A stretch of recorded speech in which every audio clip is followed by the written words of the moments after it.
Sekarang saya berada di Felda Palu 14, 15, 16. Melihat rumah-rumah terbengkalai, rumah jenasi nombor 2 yang telah terbengkalai banyak lagi sampai ke hujung sana. Dan di sebelah jalan sini pun masih banyak yang belum siap tetapi terbengkalai. Yang ini sudah 70% siap tetapi tidak disiapkan. Tidak tahu di mana punca dan kesilapan dia.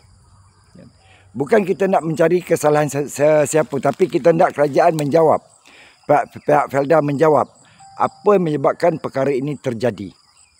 Itu saja yang kami nak tahu sebagai peneroka, dan jenasi nombor 2 mengharap agar rumah ini cepat disiapkan supaya dapat dibeli oleh jenasi nombor 2. Amat menyayangilah.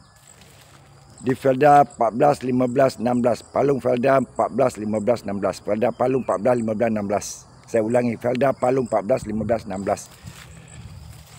Banyak lagi di sebelah sini yang belum siap.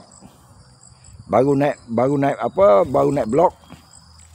Tapi yang di sebelah sini hampir 70% siap. Kenapa tidak tumpukan yang di sebelah sini dulu dan dijual kepada anak-anak peneroka?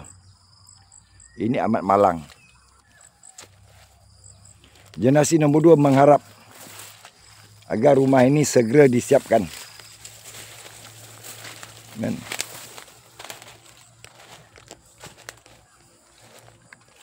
mungkin selepas tak ada air lagi, saya boleh bawa masuk. Tapi keadaan sekarang ni air masih banyak sebab hujan lebat.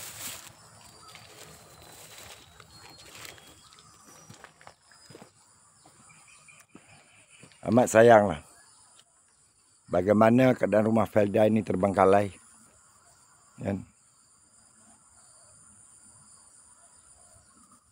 Kita minta pihak Felda menjawab.